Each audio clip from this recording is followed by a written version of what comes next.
الحمد لله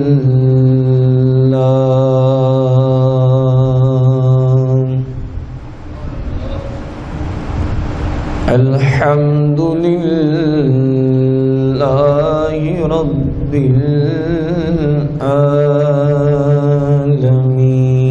العالمين والصلاة والسلام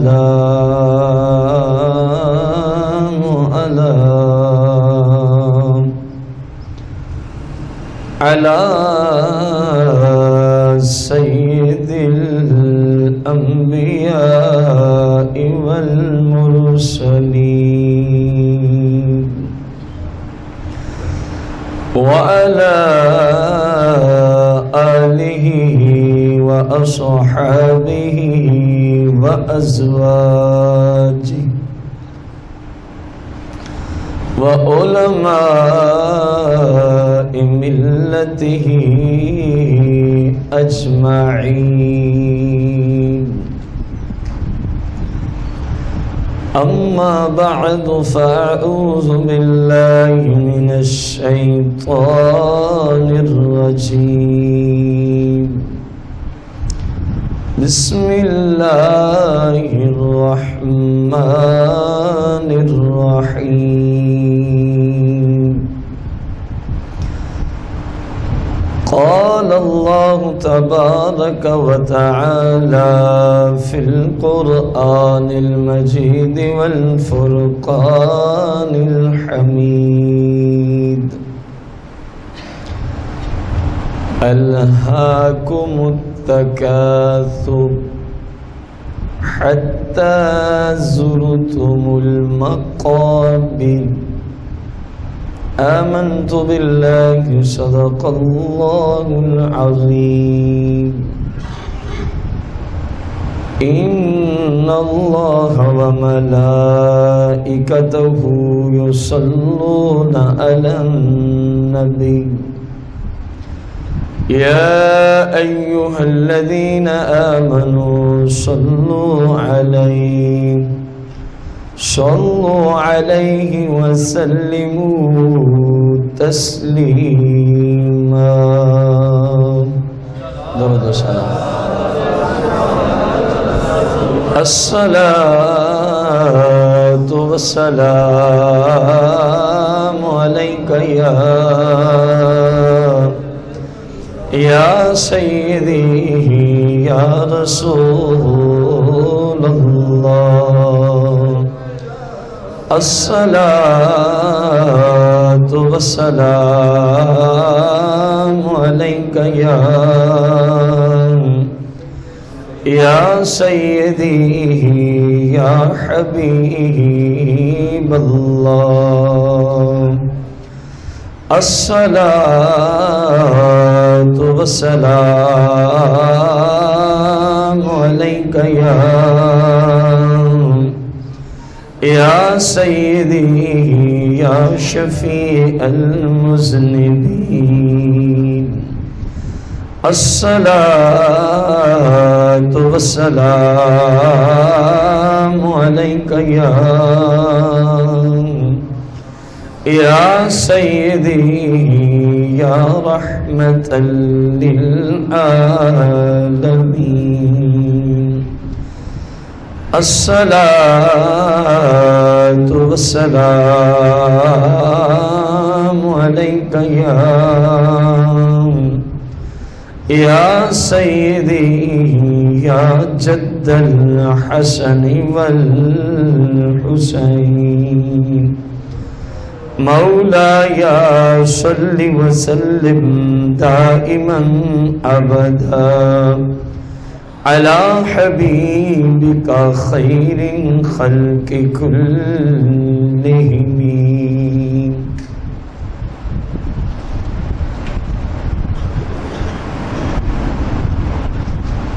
حمد و صلات کے بعد احباب ذی وقار سامعین محتشم، ہمارے آج کے جمعۃ المبارک کے خطبے کا جو موضوع ہے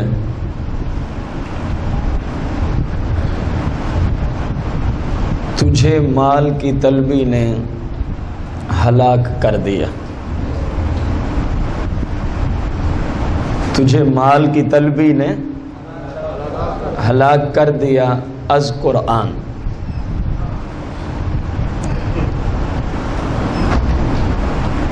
اللہ کریم نے 30ویں پارے میں سورہ التکاثر ارشاد فرمایا الہاکم التکاثر، تمہیں غافل رکھا مال کی زیادہ طلبی نے. تمہیں غافل رکھا مال کی زیادہ طلبی نے. کتنا غافل رکھا؟ حتی زرتم المقابر، یہاں تک کہ تو نے قبر کا منہ دیکھا. حتی زرتم المقابر، یہاں تک کہ تو نے قبر کا. تم نے اس وقت تک اپنے آپ کو مال جمع کرنے کی اور مال کی زیادہ طلبی میں مشغول رکھا. حتی زرتم المقابر، یہاں تک کہ تم نے کن چیزوں کو دیکھ لیا؟ قبر کا منہ دیکھا. کلا سوف تعلمون، ہاں جلد جان جاؤ گے. کلا سوف تعلمون، ہاں جلد جان جاؤ گے. ثم کلا سوف تعلمون، پھر ہاں جلد جان جاؤ گے. کلا لو تعلمون علم الیقین، ہاں اگر یقین کا جاننا جانتے. ہاں اگر یقین کا جاننا جانتے تو فرمایا پھر مال کی زیادہ محبت نہ رکھتے. اگر یقین کے درجے میں اللہ کی ذات کو پہچان لیا ہوتا، اگر یقین کی دنیا میں قبر و آخرت کے سوالات تمہارے سامنے ہوتے، قبر کا عذاب تمہارے سامنے ہوتا، یقین کے درجے میں، ماننے کو تو سب مانتے ہیں، یقین کے درجے میں، تو اللہ کریم نے فرمایا پھر تجھے مال کی طلبی ہلاک نہ کرتی. پھر تجھے مال کی طلبی لَتَرَوُنَّ الْجَحِيمِ، پھر بے شک ضرور جہنم کو دیکھو گے. پھر بے شک ضرور جہنم کو. ثُمَّ لَتَرَوُنَّهَا عَيْنَ الْيَقِينِ، پھر بے شک ضرور جہنم کو یقینی دیکھنا دیکھو گے. تاکید در تاکید ہے، جہنم کو ضرور ضرور یقین کے درجے میں دیکھو گے. پھر فرمایا ثم لتسألن یومئذ عن النعیم، پھر بے شک ضرور اس دن. کس دن کی بات ہوگی یہ؟ کچھ نہیں ہوتا، آپ بھی بولیں. پھر بے شک ضرور ثم لتسألن یومئذ، بے شک ضرور بضرور تم سے پوچھا جائے گا اس دن عن النعیم، نعمتوں کے بارے میں. نعمتوں کے، یہی آیات مقدسہ ہمارے آج کے جمعۃ المبارک کے خطبے کا موضوع ہے. سب سے پہلی آیت پہ غور کرنے کی ضرورت ہے جس میں فرمایا کہ تمہیں غافل رکھا مال کی زیادہ طلبی نے. الہاکم التکاثر. علامہ خازن نے اس کی تفسیر کرتے ہوئے، تفسیر خازن جلد نمبر 4، اسی آیت کے تحت آپ نے ارشاد فرمایا کہ تمہیں مال کی کثرت، بڑے بڑے مکانات پہ تفاخر، گاڑیوں پہ فخر، بڑے بینک بیلنس اور پلاٹس پہ ایک دوسرے پر فخر کرتے کرتے تم نے قبروں کا منہ دیکھ لیا، تم غافل ہو گئے. یہ آپ نے اس کا نقشہ کھینچا. فرمایا کہ اس سے مراد کون سے لوگ ہیں؟ کیونکہ اتنا مال جس سے انسان کی زندگی گزرے، ضروریات زندگی پوری ہوں، یہ تو انسان پہ طلب کرنا لازم ہے، اس پہ کلام نہیں ہے۔ حلال روزی جس سے انسان کا معاشی اعتبار سے اپنے گھر والوں کے، اہل و عیال کے اخراجات، جو ضروریات زندگی ہیں وہ پوری ہوں، اس پہ کلام نہیں ہے۔ اور یہ بھی اس حالت پہ ہو جب رسول اللہ کی شریعت کے عین مطابق حلال طریقے سے روزی کمائی جا رہی ہو۔ اور اگر اپنے پیٹ پالنے کے لیے حرام کے طریقے سے کمایا تو پھر اس بندے کے لیے بھی یہی حکم ہے، بھلے پیٹ پالنے کے لیے حرام طریقے سے روزی کماتا ہے، وہ بھی ان آیات بینات کا مصداق ہے۔ حلال طریقے سے جتنا انسان کو زندگی گزارنے کے لیے جو جو ضروریات زندگی ہیں وہ حلال طریقے سے مال کما رہا ہے، اس پہ کلام نہیں ہے اس آیت مبارکہ میں، بلکہ کلام ان لوگوں کے ساتھ، نمبر 1 جو حرام کے ذریعے مال اکٹھا کرتے ہیں، نمبر 2 جو مال کماتے تو حلال کے ذریعے لیکن اس مال کی زیادہ طلبی میں وہ اللہ اور اس کے رسول کی شریعت اور دین سے دور چلے جاتے ہیں۔ اسی مال کی طلب میں وہ اللہ کی یاد اور اطاعت سے غفلت کا شکار ہو جاتے ہیں۔ یہ 2 طرح کے لوگوں کو ادھر خطاب ہے بقول علامہ خازن کی تفسیر کے۔ اب غور کریں، پہلی آیت میں ان کو خطاب ہے جو حرام طریقے سے مال اکٹھا کرتے ہیں، پہلی آیت میں ان کو خطاب ہے جو مال کی زیادہ طلبی کی وجہ سے اللہ اور اس کے رسول کی شریعت سے غفلت کا شکار ہو جاتے ہیں۔ جس طرح بہت ساروں سے آپ نے سنا ہوگا، جب آپ نماز کا کہیں تو آگے سے جواب ملتا ہے بچوں کے لیے روزی نہیں کمانی، لا یکلف اللہ نفسا الا وسعہا پہ تمہارا ایمان نہیں ہے؟ بچوں کے روزی کمانے کے فتوے دینے والوں، تمہارا قرآن کی اس آیت پہ ایمان نہیں ہے؟ لا یکلف اللہ نفسا الا وسعہا، اللہ کریم اتنی ہی عبادت کا انسان اور مسلم کو مکلف بناتا ہے جتنی عبادت کرنے کی انسان میں رب نے طاقت رکھی ہوتی ہے، اس سے زیادہ کسی پہ بوجھ نہیں ڈالتا۔ کیا قرآن کے اس حکم پہ تمہارا ایمان نہیں ہے؟ یہ جو جملے بولتے ہو، کیا بچوں کے لیے روزی نہیں کمانی؟ کس اسلام نے تمہیں کہا ہے روزی نہ کماؤ؟ جو کام کرتے ہوئے 5 وقت کی نماز پڑھتے ہیں، کیا وہ اپنے بچوں کے پیٹ نہیں پال رہے؟ کیا وہ روزی نہیں کما رہے؟ یہ صرف شیطانی ہیلا اور بہانہ ہے اور کچھ بھی نہیں ہے۔ ایسے لوگوں کو قرآن مجید فرقان حمید میں سمجھایا جا رہا ہے، یاد رکھو اگر مال کی محبت میں آ کے اللہ اور اس کے رسول کی شریعت اور دین اسلام سے غفلت کے شکار ہو گئے، سمجھ لو تو پھر تمہاری قبر و آخرت برباد ہو گئی ہے۔ تمہاری قبر و آخرت کیا ہو گئی ہے؟ برباد ہو گئی۔ اگر مال کی طلبی کی وجہ سے اللہ اور اس کے رسول عز و جل و صلی اللہ علیہ وسلم کی شریعت کی نافرمانی تمہیں کرنی پڑتی ہے، ایسے کام کرنے پڑتے ہیں جن کی وجہ سے اللہ بھی ناراض اور اللہ کا رسول بھی ناراض، تو اللہ کریم نے فرمایا پھر دیکھ لو یہ چند سانسیں ہیں، گزر جائیں گی مشکل میں یا آسانی میں، لیکن قبر و آخرت اگر مشکل ہو گئی تو وہ گزرنا مشکل ہو جائے گا، کیونکہ وہ بڑی طویل زندگی ہے، وہ زندگی بڑی، اور وہاں پھر کوئی پرسان حال نہیں ہے، اور وہاں کے جو عذاب ہیں ان کی کوئی مثال نہیں پیش کی جا سکتی۔ رسول کائنات صلی اللہ علیہ وسلم نے ارشاد فرمایا کہ جب کوئی مجرم قبر میں پہنچتا ہے، فرشتے لوہے کے گرز لے کے اس کو مارتے ہیں، فرمایا اس کی چیخ پورے جہانوں تک جاتی ہے۔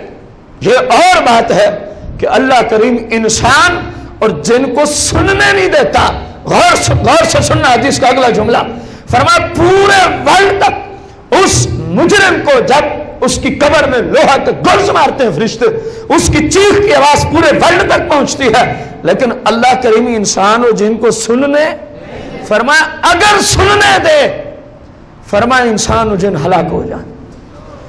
جس کی بھیانک آواز سن کے بندہ ہلاک ہو جائے، اگر آج اللہ اور اس کے رسول کی شریعت کے خلاف چلتے رہے، غور کرو پھر قبر کے اندر اپنے ساتھ کیا حشر ہوگا۔ جن کو سزا دی جا رہی ہے، اگر ان کی آواز سن لے بندہ تو ہلاک ہو جائے، تو جن کے ساتھ یہ کام ہو رہا ہے کتنی مشکل میں ہوں گے وہ۔ تو مال کی زیادہ طلبی جس نے تمہیں اسلام اور رسول کریم صلی اللہ علیہ وسلم کے طریقوں سے دور کر دیا، فرمایا یہ تمہارے حق میں اچھی نہیں ہے، یہ تمہارے حق میں، اس کام کو چھوڑنے کے لیے تمہیں کتنا بڑا نقصان کرنا پڑے وہ ظاہری طور پہ ہوگا۔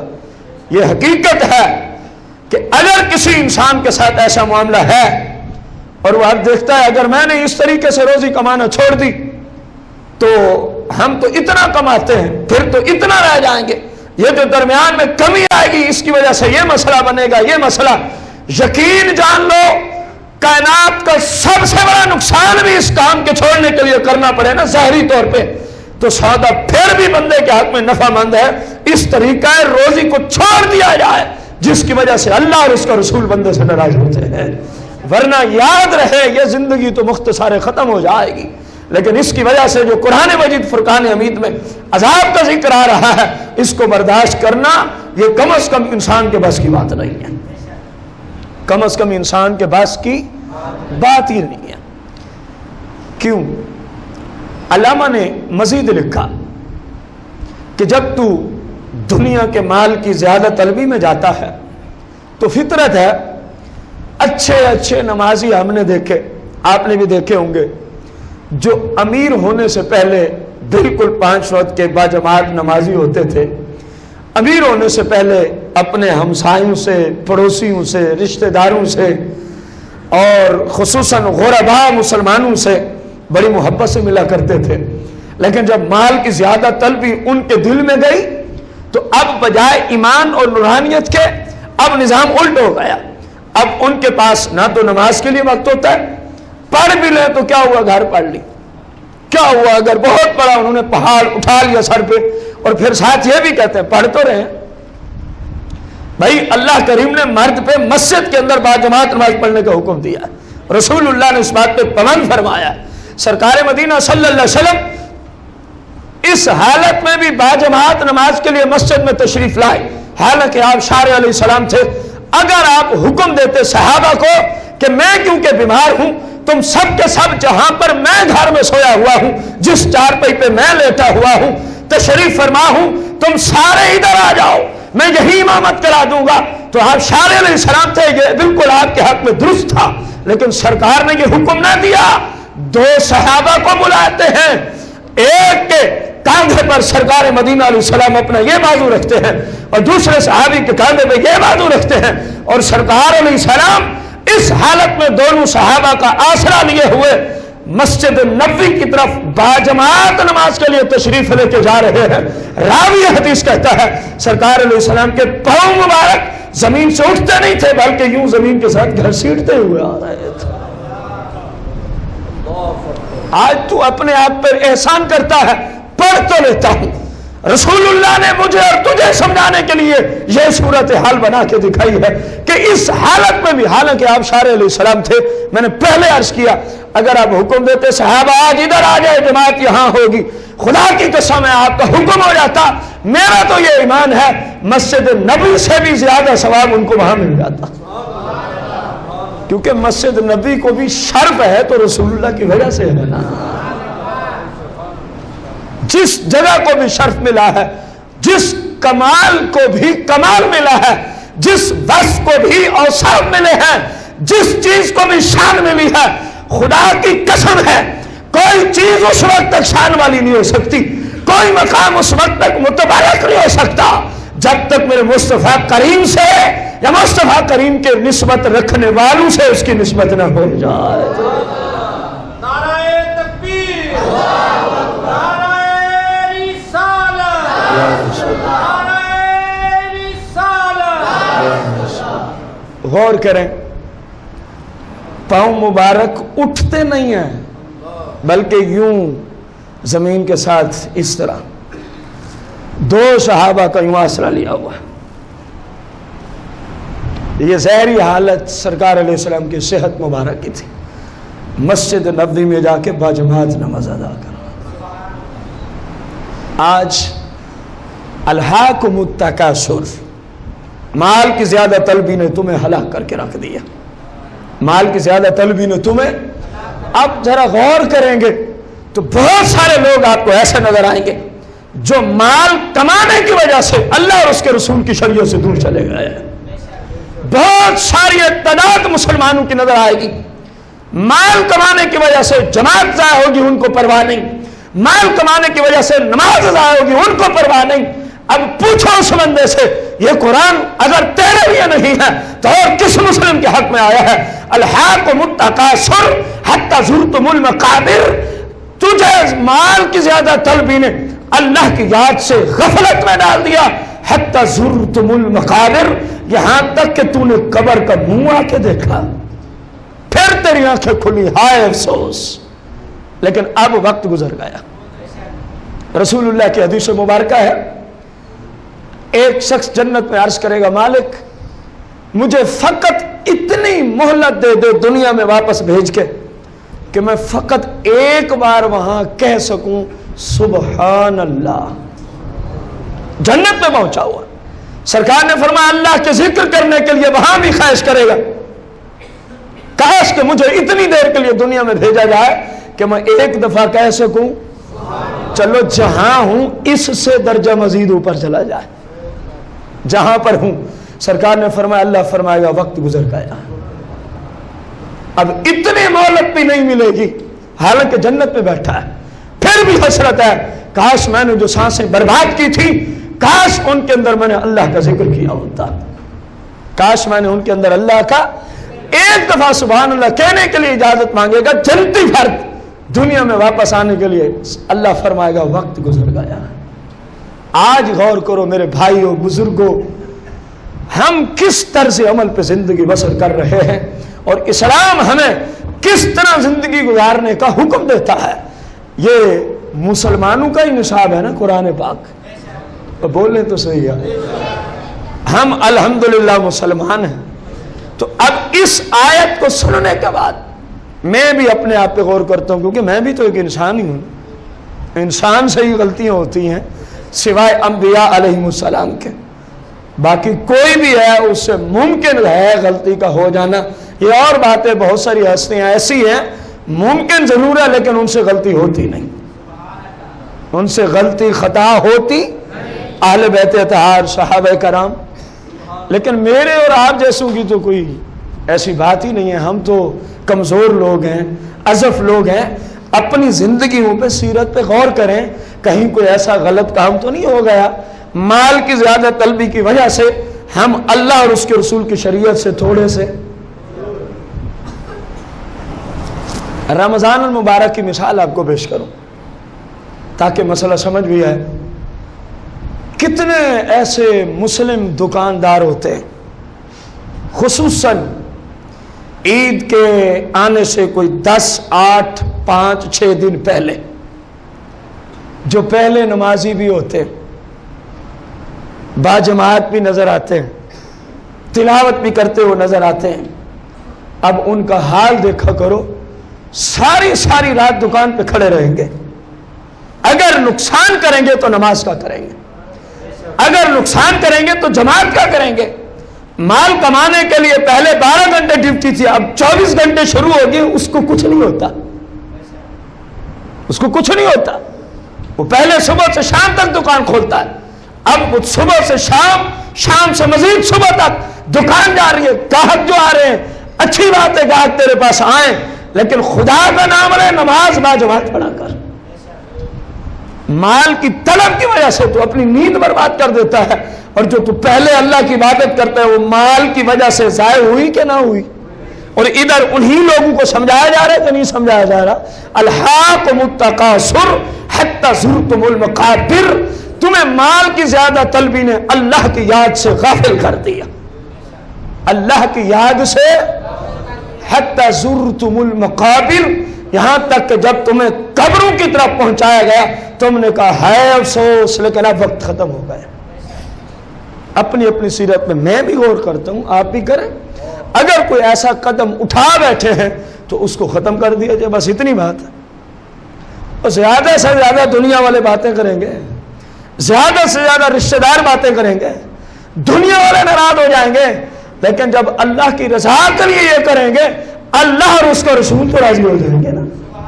اور مسلم کا ترہ امتیاز ہی یہی ہے کہ یہ کائنات میں کسی کو نہیں دیکھتا، قرآن کا مفہوم ہے، جب کسی کی وجہ سے اللہ اور اس کا رسول ناراض ہو رہے ہوں یہ سارے نقصان اٹھا لیتا ہے، لیکن کہتا ہے مالک میں صرف تجھے راضی کرنا چاہتا ہوں، سارے نقصان اٹھا لیتا۔ اللہ کریم نے آگے فرمایا کلا سوف تعلمون، ہاں ہاں جلد جان جاؤ گے۔ آج جو مال کی طلبی کی وجہ سے سرکار کی شریعت سے غفلت کا شکار ہیں ان کو فرمایا بہت جلد جان جاؤ گے کہ ہم نے یہ جو کیا اپنے لیے بہت برا کیا، اپنے لیے بہت ہی۔ دیکھیں قرآن میں ایک دفعہ آ جانا ہی کافی تھا، اللہ کریم نے پھر اگلی آیت میں فرمایا ثم کلا سوف تعلمون، ہاں ہاں پھر جلد ہی جان جاؤ گے۔ یہ تاکید ہے، عربی میں اس کو تاکید کہتے ہیں، حالانکہ اللہ کا حکم اور وہ بھی مسلمان کے لیے اور وہ بھی قرآن پاک میں ایک دفعہ ہی کافی تھا، لیکن پوری آیت اسی مفہوم کی، پہلے پوری آیت اسی مفہوم کی بات میں مفسرین نے لکھا ہے کہ اللہ کریم نے وعید بعد وعید، ایک دفعہ وعید دینے کے بعد پھر وعید والے جملے عطا فرمائے، اس کا تکرار کیا تاکہ تاکید پیدا ہو جائے، مسلم کو سمجھ آئے کہ یہ جو میں کر رہا ہوں یہ بہت بڑا غلط کام ہے۔ جس مال کے کمانے کی وجہ سے، جس مال کے اکٹھا اور جمع کرنے کی وجہ سے شریعت کے خلاف کوئی کام کرنا پڑے، اس مسلم کو چاہیے اپنے آپ کو کہے کہ قرآن کی اس آیت کا میں بھی مصداق بن چکا ہوں۔ کوئی بات سمجھ آئی؟ اس پہ غور بھی کرنا ہے۔ بیان کرنے کا مقصد کیا ہوتا ہے؟ بیان کرنے والا خود بھی اور جن کو سنا رہا ہے وہ بھی، جو بیان کیا جا رہا ہے اگر وہ صحیح ہے، اگر وہ، کیونکہ ایک جاہل بندہ بھی تو بیان کرتا ہے ہمارے زمانہ، اگر وہ بیان صحیح ہے، میں اپنے بارے میں بھی بات کر رہا ہوں، اگر کسی کے پاس دلیل ہو آپ نے جو مسئلہ بیان کیا یہ غلط ہے میں اسے رجوع کر لوں گا۔ میں کون سا کہتا ہوں کہ مجھ سے غلطی نہیں ہو سکتی، میں بھی انسان ہوں، البتہ ظاہری طور پہ جو نظر آ رہا ہے اس میں غلطی ہے نہیں، پھر بھی ہر علم والے کے اوپر علم والا ہوتا ہے، اگر کسی کی سمجھ میں آ رہی ہو تو بھائی میں ابھی رجوع کرنے کو تیار ہوں، لیکن جس طرح میں دلائل دے رہا ہوں اسی طرح دلائل سے ثابت کرنا ہوگا کہ یہ کام غلط۔ دو دفعہ فرمایا جلد جان جاؤ گے، جلد جان جاؤ گے۔ کون فرما رہا ہے؟ اونچی ذرا، کن سے فرما رہا ہے اور کس طبقے کے مسلمانوں سے فرما رہا ہے؟ کچھ نہیں ہوتا، یہ پیچھے والا ہی ترجمہ ہے۔ کس طبقے کے مسلمانوں سے فرما رہا ہے؟ جو دولت کی وجہ سے شریعت سے غفلت کا شکار ہو گئے، ان لوگوں کو فرمایا، ان لوگوں کو۔ پھر اگلی آیت پہ غور کریں، اگر میں آپ سے پوچھوں کیا ہم سب نے مرنا ہے؟ جس کو پتا ہو وہی جواب دے گا، کیا ہم سب نے مرنا ہے؟ قبر کے اندر اگر بندہ گناہگار ہو یا کافر عذاب ہوگا یا نہیں ہوگا؟ اگر نیکوکار ہو تو قبر جنت کا باغ ہوگی کہ نہیں ہوگی؟ قیامت کے دن کھڑے ہونے کے نہیں ہونا؟ جو کچھ کیا لمحہ بلمحہ کا، سانس بسانس کا جواب دینے کے نہیں دینا؟ دیکھیں میرا بھی یہی ایمان، آپ کا بھی یہی ایمان، قرآن کچھ اور فرما رہا ہے۔ کلا لو تعلمون علم الیقین، اگر انہی باتوں کو جو ابھی دہرائی ہیں، اگر انہی باتوں کو تو یقین کے درجے میں دنیا میں جانتا تو تجھ سے شریعت سے غفلت کبھی نہ ہوتی۔ مانا تو نے ضرور ہے لیکن اس درجے کا نہیں ماننا جو ماننا چاہیے تھا، اس درجے کا نہیں مانا۔ دیکھیں رب کا قرآن ہے، کلا لو تعلمون علم الیقین، کاش کہ تم نے اس درجے سے ان باتوں کو مانا ہوتا کہ میں نے مرنا بھی ہے, میں نے قبر بھی جانا ہے, اگر غلطی کی تو عذاب بھی ہے, میں نے محشر کے دن بھی کھڑے ہونا ہے, اگر غلطیاں کی تو کس طرح جواب دے سکوں گا. فرمایا اگر تو نے اس کو یقین کے درجے میں رکھا ہوتا, اگر تو نے اس کو یقین کے درجے میں رکھا ہوتا تو کم از کم یہ مال کیا ہے جس کی وجہ سے تو اللہ رسول کو ناراض کرتا, پھر پوری دنیا بھی چھوڑنی پڑتی نا. اگر تجھے یقین ہوتا تو بھلے مدینے کا سردار ہے, یقین ہے نا کہ نانے کی شریعت کا مسئلہ ہے, میری قربانی کے علاوہ یہ نہیں بچتا, یقین کے درجے میں تھا, امام علی مقام نے مدینے کو چھوڑ دیا. پتہ تھا یقین کے درجے میں کہ یہ آج جو نظام ہے یہ ہماری قربانیوں پہ مبنی ہے, یقین کا درجہ تھا, دروغ نہ کیا. مدینے جیسی بہار, اور ہیں بھی مدینے کے سردار, اور ہیں بھی مدینہ منورہ کے سردار, رعایا کو چھوڑ دیا, سردار شہر چھوڑ کے جا رہا ہے. پوچھو تو صحیح ہے امام کیا مجبوری ہے؟ بات یہی کریں گے, نانے کی شریعت, نانے کی. میرے بھائی غور کرو, اگر آج ہم بھی اس درجے تک اپنے آپ کو لے جائیں کہ یار لازمی ہے میرے ساتھ ہونا ہے, لازمی ہے میرے ساتھ ہونا ہے, تو بندہ پھر غفلت کا شکار نہیں ہوگا. کم از کم مال کی وجہ سے تو اللہ رسول کو ناراض نہیں کرے گا نا. ایک طرف دنیا کا مال ہے, دولت, جس کے بارے میں رسول اللہ کی حدیث ہے سیاح میں, فرمایا اس پوری کائنات میں جتنی دولت ہے, پوری کائنات میں جتنی, ایک طرف اس کو رکھ دو اور دوسری طرف ایک مچھر, کیا لینا ہے, اور پورا نہیں, فرمایا اس مچھر کا پھر ایک پر لے لو, اس مچھر کا ایک. اب سوال کرو, مفہوم حدیث عرض کر رہا ہوں کہ اللہ کے نزدیک پوری دنیا کی دولت کی ویلیو, مقام اور عزت زیادہ ہے یا اس ایک مچھر کا ایک پر زیادہ رتبہ رکھتا ہے؟ تو سرکار نے فرمایا مفہوم حدیث, پوری دنیا کے مال کی اتنی وقت نہیں اللہ کے ہاں جتنی ایک مچھر کے پر کی اللہ کے ہاں وقت. اس دولت کی خاطر اللہ کو ناراض کریں گے؟ کبھی سوچا ہے؟ وہ دولت زہر قاتل ہے, جس دولت کے جمع کرنے, جس دولت کے کمانے, جس دولت کے اکٹھا کرنے میں رسول اللہ کی شریعت کو توڑنا پڑے. یہ یاد رکھیں, وہ دولت سب سے بڑا ذریعہ ہے اللہ اور اس کے رسول عز و جل صلی اللہ علیہ وسلم کو ناراض کرنے کا, اور سب سے بڑا وہی دولت انسان کے لیے ذریعہ ہے جہنم میں جانے کا. میں اور آپ کیا ہیں؟ میں اور آپ سرکار کی حدیث سنیں گے نا تو ایمان تازہ ہو. صحابہ کو فرمایا, صحابہ کو فرمایا صحابہ سن لو, قیامت کے دن تم میں سے کوئی بندہ بھی میرے پاس اس حالت میں شفاعت مانگنے کے لیے نہ آئے کہ اس کے ذمہ زکوٰۃ ابھی باقی ہو, میرے پاس نہ آنا. یہ ہے مال کی حقیقت. کیونکہ جب مال بڑھتا ہے تو بندہ فرعونیت آنا شروع ہو جاتی ہے, ہر ایک میں نہیں, جس میں آتی ہے. قارونیت آنا شروع ہو جاتی ہے. جب حساب کرتا ہے یہ تو 5 لاکھ روپے زکوٰۃ بن گئی, 10 لاکھ روپے زکوٰۃ بن گئی, اس کو بخار چڑھ جاتا. آج ہمارے ہاں اکثر مسلمانوں کی حالت یہی ہے. اپنی زکوٰۃ کا جتنا حساب مسلمان کرتے ہیں وہ آپ کے سامنے نہیں ہے. ایک گروہ کی حالت ہے, تھوڑے سے سخت جملے ہیں, اللہ مجھے بولنے کی توفیق دے. ایک گروہ کی حالت ہے وہ دیتا نہیں, اور دوسرے میں سے اکثر کی حالت ہے وہ لے کے کھا جاتا. کچھ سمجھ آئیے آپ کو بات؟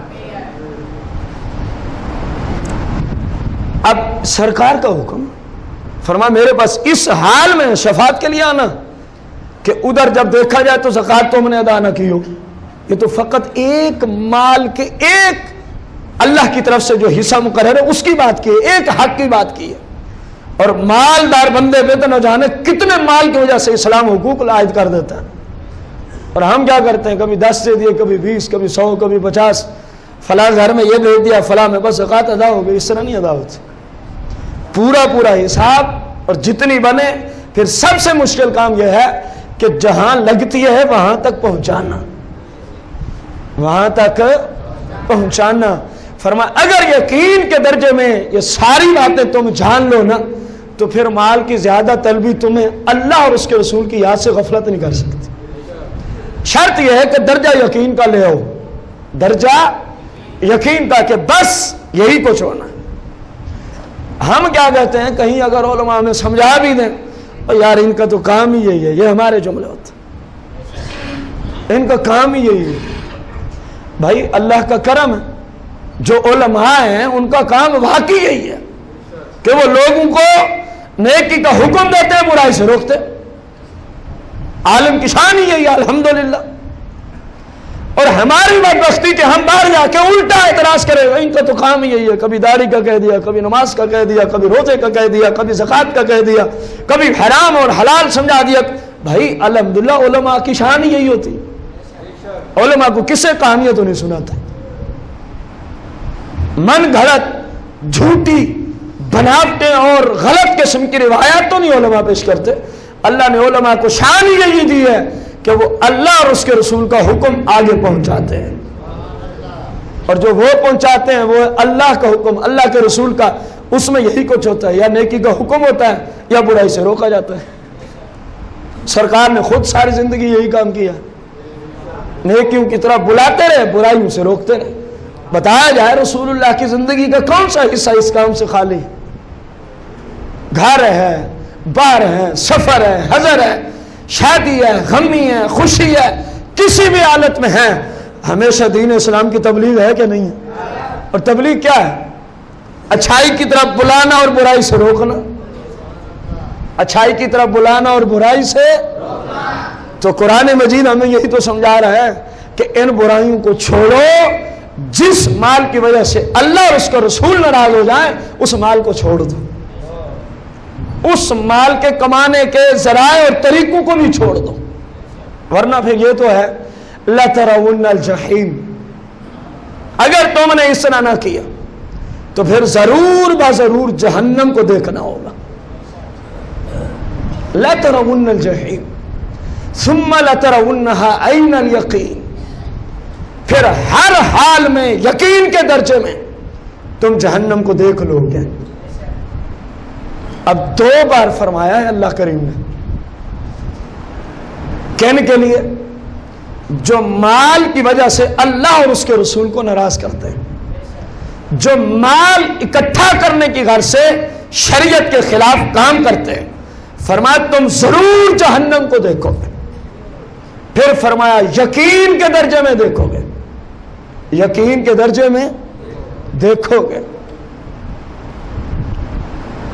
پھر فرمایا ثم لتسألن یومئذ عن النعیم. پھر جب آ جاؤ گے نا محشر کے دن, پھر اللہ تم سے پوچھے گا بتا میں نے تجھے یہ نعمت دی تھی, اس کا تو نے کیا شکریہ ادا کی؟ بتا میں نے تجھے یہ نعمت دی تھی, تو نے اس کا کس طرح استعمال کیا؟ بتا میں نے تجھے یہ نعمت دی تھی, تو نے اس کا کس طرح استعمال کیا ہے؟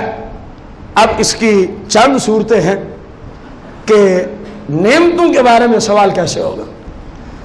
جتنی اللہ کو منظور ہوں گی ہم انشاءاللہ وہ پڑھتے ہیں. سب سے پہلی اس کی تفسیر کہ نعمتوں کے بارے میں پوچھا جائے گا کہ بتا تیرے اوپر یہ نعمت ہوئی, تیرے اوپر یہ نعمت ہوئی, تیرے اوپر یہ نعمت ہوئی, تو نے اس کے بارے میں کیا کیا؟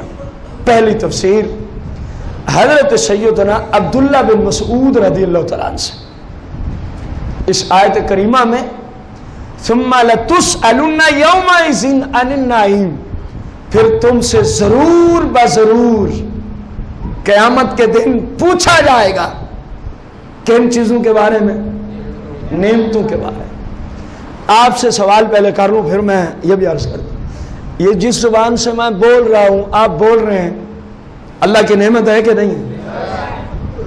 کسی کو نہ سمجھ آئے تو جو نہیں بول سکتا ذرا اس سے جا کے پوچھ، اس کو لکھ کے دے، اگر اس کو لکھنا آتا ہے تو اس سے جواب لے کہ زبان تیرے نزدیک کتنی بڑی نعمت ہے۔ آنکھیں اللہ کی طرف سے نعمت ہیں کہ نہیں؟ اس کا صحیح علم تو اس کو ہوتا ہے جو پہلے دیکھ سکتا ہو کسی بیماری کی وجہ سے، پھر آنکھیں روشنی دینا، نور دینا چھوڑ جائیں، اب بندہ اس سے پوچھے کہ آنکھیں کتنی بڑی نعمت ہے۔ میں اور آپ اس نعمت کو کیسے پہچان سکتے؟ یا پھر اللہ والے جانتے ہیں کہ اللہ کی فلاں فلاں نعمت کی قدر و قیمت کیا ہے، کیونکہ ہمیں غفلت کا شکار، ہم ہو گئے دنیا دار، جس طرف دولت وہیں ہم، جو راستہ دولت کو وہی ہمارا، بھلے اللہ رسول ناراض ہو جائے، اکثریت کی حالت اللہ ماشاءاللہ ہر جگہ مستثنا۔ اب پہلی تفسیر صحابہ کے مفتی سیدنا عبداللہ بن مسعود، یہ بھی صحابہ کے مفتی سیدنا عبداللہ بن مسعود رضی اللہ عنہ، آپ نے اس جو پہلی تفسیر اس آیت کی بیان کی، آپ نے کہا کہ میں نے یہ رسول اللہ سے خود سنا تھا کہ قیامت کے بارے، قیامت کے دن تم سے نعمتوں کے بارے میں کیا ہوگا؟ فرمایا میں نے سرکار سے خود سنا تھا، فرمایا اس سے یہ بھی مراد ہے، اس سے یہ بھی مراد ہے۔ وہ پہلی تفسیر آ رہی ہے جو سرکار نے ارشاد فرمائی، قال الامن والصحہ، یہ جو امن و امان کی زندگی ہم گزار رہے ہیں نا، یہ امن کی حالت کی زندگی، والصحہ، اور جو اللہ نے صحت عطا فرمائی۔ سرکار نے فرمایا رب پوچھے گا بتا میں نے تجھے خوف سے امن نہیں دیا تھا؟ میں نے تجھے تیرے جسم میں صحت نہیں دی تھی؟ تو نے ان دو نعمتوں کا استعمال کس طرح کیا میری بارگاہ میں؟ اس کا جواب تھا۔ سرکار نے فرمایا اللہ یہ پوچھ، آج قدرتی دن بھی وہی ہے جس دن کی وجہ سے آج ہم امن اور سکون کی حالت میں بیٹھے ہیں۔ 14 اگست 1947 کو لاکھوں مسلمانوں نے قربانیاں دے کر، جانوں کی، مال کی، عزتوں کی قربانیاں دے کر اس وطن عزیز کو اسلام پہ چلنے کی غرض سے تحریک جب چلی تھی تو بنیادی نقطہ یہی تھا، ہم مسلم ہیں، مسلم پورے ورلڈ میں کہیں بھی رہتا ہو وہ ایک دوسرے کے بھائی ہیں، کیونکہ ہمارا رب ایک ہے، ہمارا نبی ایک ہے، ہماری کتاب ایک ہے۔ انشاءاللہ اس پہ کوئی 2 جمعہ کے بعد 1947 اور یا آزادی پاکستان اور مسلم کی قربانیاں، اس موضوع پہ انشاءاللہ کوئی 2 جمعہ المبارک کے بعد ہمارا ارادہ ہے کہ اس میں انشاءاللہ، تاکہ پتہ تو چلے نا آج کے نوجوانوں کو کہ وطن عزیز کے آزاد کرانے میں ہمارے بزرگوں نے کتنی بڑی قربانیاں پیش کی تھی۔ غور کرو، امن دیا ہمیں، ہم امن میں ہیں، سکون میں ہیں، ہمارے اوپر کوئی ایسا دشمن مسلط نہیں جو ہمیں نماز نہ پڑھنے دے، ہمارے اوپر کوئی ایسا ظالم مسلط نہیں جو ہمیں روزہ نہ رکھنے دے۔ سرکار نے فرمایا اس امن کے بارے میں رب پوچھے گا جب تجھے امن دیا تھا تو تو نے اسلام پر کتنا عمل کیا تھا؟ اور دوسری بات والصحہ، اللہ فرمائے گا جب میں نے تجھے صحت دی تھی تو بتا تو نے اس صحت کو، اللہ کی نعمت ہے صحت، بلکہ 1000 نعمتوں سے بہتر ہے صحت۔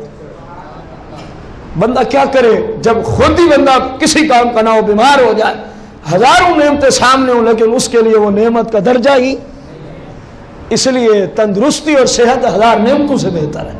سرکار نے فرمایا تمہاری صحت کے متعلقہ جو اللہ نے تمہیں دی، سوال ہوگا یہ جو صحت تھی اس کو میری نافرمانی والے کاموں پہ لگایا یا میری شریعت کے مطابق گزارا تھا؟ ہر بندہ اپنے آپ پہ غور کرے، وقت نہیں کہ میں اس کے ایک ایک پہلو کو الگ آپ کے سامنے رکھوں۔ دوسری تفسیر اس آیت کریمہ کی یہ بھی رسول اللہ نے ہی عطا فرمائی ہے۔ البتہ سننے والے سیدنا ابو ہریرہ رضی اللہ تعالیٰ سرکار نے فرمایا کہ اس دن جو تم سے پوچھا جائے گا قیامت کے دن وہ یہ ہوگا، اللہ فرمائے گا کیا ہم نے تیرے جسم کو صحیح سلامت تجھے عطا نہیں کیا تھا؟ ٹانگیں تیری ٹھیک، ہاتھ تیرے ٹھیک، کان تیرے ٹھیک، آنکھیں تیری ٹھیک، زبان تیری ٹھیک، کیا ہم نے تجھے، رسول اللہ نے فرمایا، اللہ قیامت کے دن بندے سے فرمائے گا، مسلم بندے سے، بتا میں نے تجھے صحیح معنوں میں جسم کی نعمت پوری نہیں دی تھی؟ تو نے اس جسم کی طاقت کو کہاں کہاں خرچ کیا ہے؟ دے آج میری بارگاہ میں کھڑے ہو کے اس کا جواب۔ کو سوچ رہے ہیں آپ؟ ہم سب سے سوال ہونے والا ہے، کیونکہ یہ تفسیر رسول اللہ نے خود عطا فرمائی ہے۔ قرآن کی آیت اور اس کی تفسیر رسول اللہ کی زبان مقدس سے عطا ہوئی ہے۔ تیسری تفسیر سرکار مدینہ علیہ الصلاۃ والتسلیم سے سیدنا عبداللہ بن عباس نے اس تفسیر کو روایت کیا۔ کس صحابی نے؟ یہ بھی صحابہ کے مفتی ہیں، یہ بھی صحابہ میں فتویٰ دیا کرتے تھے۔ صحابی تو کوئی بھی روایت کرے کافی ہے جبکہ سند میں کوئی کلام نہ ہو، اور یہ تو الحمدللہ وہ صحابہ ہیں جن کو صحابہ میں بھی یہ شرف حاصل ہے کہ صحابہ کو فتویٰ دیا کرتے تھے۔ آپ فرماتے ہیں رویہ عن ابن عباس رضی اللہ عنہ قال، اللہ نے فرمایا کہ قیامت کے دن تم سے نعمتوں کے بارے میں پوچھا جائے گا۔ اب سننا، نمبر 1 صحت الابدانی، جو تمہارے بدن کو تندرست کیا۔ نمبر 2 جو تمہیں سننے کی طاقت دی، کان کے بارے میں، والابصار جو تمہیں دیکھنے کی قوت دی۔ گویا اس حدیث مبارکہ میں 3 باتیں، نمبر 1 بندے کی صحت، نمبر 2 کان، اور نمبر 3 پوچھا جائے گا صحت جو تھی کہاں گزاری تھی؟ آنکھیں جو دیکھتی تھی ہم نے تجھے دی تھی، کس چراگاہ میں ان کو چرا کے آیا ہے تو؟ جواب دینا ہوگا۔ علماء نے تو یہاں تک لکھا اگر دور کوئی پتھر یا کپڑا یا لکڑ پڑی ہے اور یہ تصورات کی دنیا میں اس کو عورت سمجھ کے دیکھنا اس نے شروع کر دیا، قیامت کے دن یہ بھی گناہ ہے، اس کا بھی جواب دینا پڑے گا۔ تو جو جان بوجھ کے انتظار کریں چوکوں میں، روڈوں پر، اس وقت یہاں سے لڑکیاں گزرتی ہیں، اس وقت یہاں سے عورتوں کا گزر ہوتا ہے، اور آنکھیں پھاڑ پھاڑ کے کبھی سوچا ہے جب اللہ پوچھے گا میں نے تجھے آنکھیں تو اس لیے دی تھی ان سے دیکھ کے تو قرآن کی تلاوت کرتا، ان سے والدین کے چہرے کو محبت بری نگاہ سے دیکھتا، اس سے کسی نبی نے کو راستہ جو گزرنا چاہتا تھا اس کو راستہ گزروا دیتا، راستے میں کوئی تکلیف دہ چیز پڑی تھی دیکھ کے اس کو مسلمانوں کے راستے سے دور کرتا۔ بتا جن چیزوں کو میں نے دیکھنا حرام کیا تھا تو نے کیوں دیکھا تھا؟ بتایا جائے۔ جب اللہ پوچھے گا کس میں ہمت ہوگی جواب دینے کی؟ آج وقت ہے کہ نہیں ہے؟ جو ہو گیا یا اللہ معاف کر دے، توبہ کر لی جائے، معافی مانگ لی جائے، جان چھوٹ جائے گی۔ ورنہ یاد رکھیں یہ قرآن ہے، میرا دیا ہوا کلمہ جملہ ممکن ہے غلط ہو جائے، کیونکہ میں ایک عام انسان ہوں، آپ جیسا ہوں، آپ کا بھائی ہوں، لیکن جو قرآن میں آ جائے وہ تو غلط نہیں ہو سکتا نا۔ پھر قرآن کی تفسیر بھی وہ جو خود رسول اللہ نے عطا فرمائی ہو، غور تو کریں۔ جو صحابہ کے مفتی راویان حدیث ہوں، حدیث کا راوی صحابہ کا مفتی ہے، فرما پوچھا جائے، کانوں کو سننے کی قوت دی، کیا کیا سنتا رہا ہے تو؟ اللہ کریم نے ہر جگہ ہر چیز کو ہمارے اوپر نگہبان اور پہرے دار بنا دیا. آپ کہیں جی اس دن کس کو کیا پتہ چلے گا؟ یہ غلطی ہوگی، شیطان کا دھوکہ ہوگا. اس موضوع پہ رمضان شریف میں ایک درس قرآن ہو چکا ہے. اذا زلزلت الارض زلزالها کے تحت کہ کسی اور سے کیا چھپیں گے ہم، جس زمین کے ٹکڑے پہ گناہ کریں گے قیامت کے دن تو وہ بھی بندے کے خلاف گواہیاں دے گا.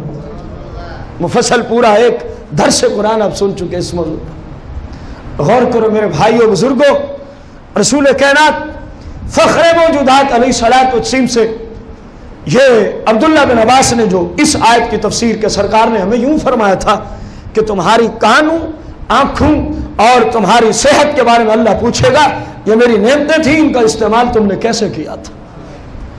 چوتھی تفسیر یسأل عن الصحۃ والفراغ والمال،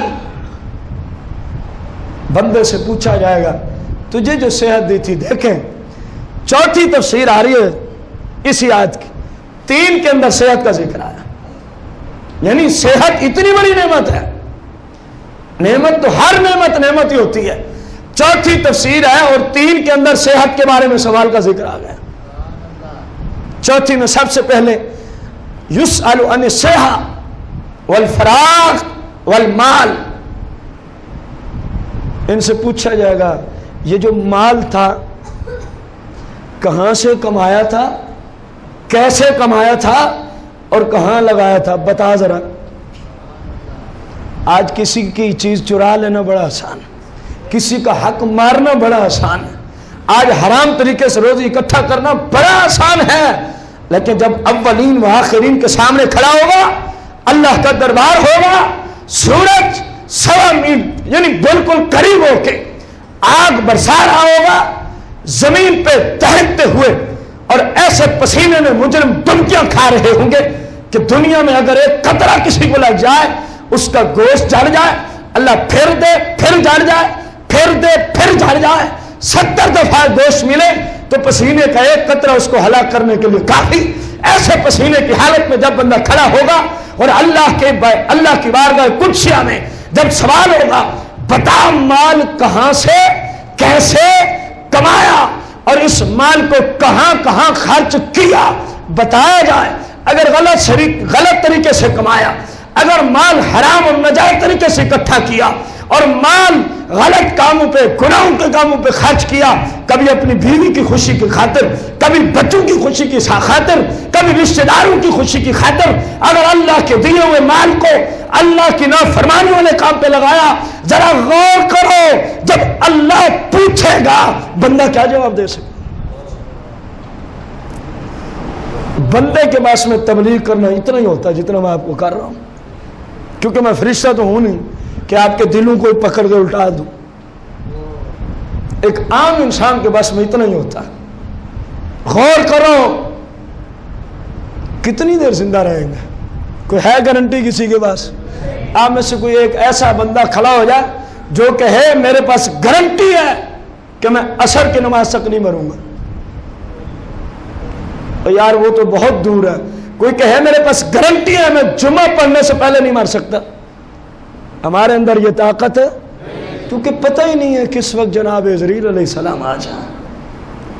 غور کرو رسول کریم رؤوف الرحیم علیہ السلام پہ اترنے والی مقدس کتاب کی 5ویں اور آج کے درس کی آخری تفسیر جو میرے خیال میں ممکن ہے، اس میں مجھ سے خطا ہو تو اللہ مجھے معاف کرے، ان تمام تفسیروں سے تم سے قیامت کے دن نعمت کے بارے میں پوچھا جائے گا.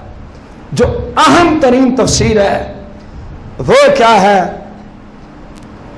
ان سے پوچھا جائے گا جو اللہ نے ان پہ سب سے بڑی نعمت کی تھی. آپ کو ذہن میں سوال آیا؟ سب سے بڑی نعمت جو اللہ نے ان پہ کی تھی اس ہستی کے بارے میں پوچھا جائے گا. واہ واہ محمد صلی اللہ علیہ وآلہ وسلم. ایک تفسیر یہ ہے قیامت کے دن ان لوگوں سے پوچھا جائے گا کہ میری تمام نعمتوں کی اصل، تمام نعمتوں سے بڑی نعمت مصطفیٰ کریم کی ذات کو میں نے تمہارے اندر بھیجا تھا، تم نے رسول اللہ کے حقوق کتنے ادا کیے۔ اب جہاں عقائد پہ یہ جملہ جائے گا وہیں عمل کی طرف بھی جائے گا۔ تم نے میرے نبی علیہ السلام کی اتباع کتنی کی ہے بتاؤ؟ اتنی بڑی نعمت عظمیٰ بھیجی ہے، ان کے حقوق کی کتنی رعایت کی تھی تم نے؟ اب یہ 5 تفسیریں منقول ہوئی، یعنی جو ہم نے بیان کی ویسے زیادہ۔ اب غور کریں، اپنے آپ سے پوچھیں، آج کا جو قرآن کا درس ہم نے سنا، الحاکم التکاثر حتی زرتم المقابر کے تحت، کہ تمہیں مال کی زیادہ طلبی نے غافل رکھا اللہ کی یاد سے، حتی زرتم المقابر، یہاں تک کہ تم نے قبروں کا، پھر جو بندہ روتا رہے ہائے ہائے ہائے ہائے اب کچھ نہیں ہوگا۔ تو مال ضرور کمائیں، لیکن نمبر 1 شریعت کے دائرے میں رہتے ہوئے، نمبر 2 اس مال کی وجہ سے اللہ اور اس کے رسول کی شریعت کے خلاف کوئی کام نہ ہو، نمبر 3 جب صحیح طریقے سے کمانے میں کامیاب ہو جائیں، خدارہ پھر سوچ بھی لیا کرو کہ جو خرچنے لگا ہوں کہیں اس جگہ پیسہ لگانا گناہ تو نہیں ہے۔ کسی کے بچے نہیں گھر بیٹھتے تو کسی کی بیوی نہیں بیٹھتی جب تک گناہ پہ پیسے نہ لگائیں۔ یہ مولا کائنات کا وہ جملہ مجھے بڑا یاد آتا ہے، اکثر اپنے بیانات میں آپ فرمایا کرتے تھے، ان بیویوں کی وجہ سے اللہ رسول کی نافرمانی کرتے ہو۔ یہ آپ اکثر اپنے لیکچروں میں ان بیویوں کی وجہ سے اللہ رسول کو ناراض کرتے ہو، تم چلے جاؤ گے، یہ آج تمہارا بچھونا ہے، تمہارے جانے کے بعد کسی اور کا بچھونا ہوگی، ان کے تو اتنا تمہارے ساتھ تعلق ہے۔ کتنا بڑا اصلاح پہ مبنی جملہ دیا مولا کائنات، اگر کوئی سمجھے تو، اگر کوئی، کیونکہ بات ساری سمجھ کی ہے، بات ساری۔ آج کتنے ایسے گناہ ہیں جو ہم اپنے گھر والوں کی وجہ سے کرتے ہیں، کتنے ایسے جرم ہیں جو اپنے ہم بچوں کی وجہ سے کرتے ہیں، پتہ بھی ہوتا ہے کہ اللہ نے اسے روکا ہے، رسول اللہ نے اسے روکا ہے، لیکن چلو خیر ہے، بیوی تو راضی ہوتی ہے، بچے تو راضی ہوتے ہیں، میرے بھائی ان بیوی بچوں نے تیرا ساتھ نہیں دینا۔ اسی کی تفسیر میں، کیونکہ ہمارا بس وقت ہوتا ہے کم، ایک حدیث مبارکہ سرکار کی نقل ہوئی سیاح سے، فرمایا جب تم مرے گا نا تیرے ساتھ 3 چیزیں آئیں گی، تیرا اہل و عیال، تیرا مال منصب سارا کچھ دنیاوی، اور تیرے اعمال۔ فرمایا جب تجھے قبر میں جانے دیں گے نا، اہل و عیال بھی پیچھے، تیرا مال، بینک بیلنس، گاڑیاں، کوٹھیاں، پلاٹس، سب کچھ پیچھے۔ فرمایا اگر تیری قبر میں کوئی جائے گا نا، اسی صورت کی تفسیر میں آیا، حدیث مبارکہ ہے سیاستہ کی، فرمایا تیری قبر میں اگر کوئی چیز جائے گی تو وہ ہوگا تیرا اعمال۔ فرمایا دیکھ جو تیرے ساتھ جائے گا وہ تو اچھا کر رہا ہے یا برا کر رہا ہے، بقا تو سب کچھ فرمایا پیچھے ہے۔ اور ایک حدیث میں اسی کی تفسیر میں فرمایا الحاکم التکاثر حتی زرتم المقابر کی، فرمایا بندہ کہتا ہے مالی مالی مالی مالی 24 گھنٹے، فرمایا اس کا رونا ہے، یہ بھی میرا ہے، یہ بھی میرا ہے، یہ بھی میرا ہے۔ فرمایا اس بندے کو تو پتہ ہی نہیں اس کا ہے کیا۔ یہ رسول اللہ کی ادھر یہ حدیث موجود ہے۔ فرمایا یہ کہتا ہے مالی مالی مالی، یہ میرا، یہ میرا، وہ میرا۔ فرمایا اس کو کیا پتا، فرمایا جو تو نے کھایا فضلے کی صورت میں ختم کر دیا، جو تو نے پہنا پرانا کر کے ختم کر دیا، جو پڑا ہے وہ تیرے ورثہ کا ہے۔ فرمایا تیرا کیا ہے، جو اپنی زندگی میں اللہ کے راستے میں دیا، فرمایا وہ تیرا مال ہے۔ یہ رسول اللہ کا حکم ہے۔ فرمایا تیرا فقط وہی ہے جو تو اللہ کریم مجھے اور آپ سب کو جب تک زندہ رہیں سرکار کی سنت پر عمل کی توفیق عطا فرمائے، آمین بجاہ النبی الکریم۔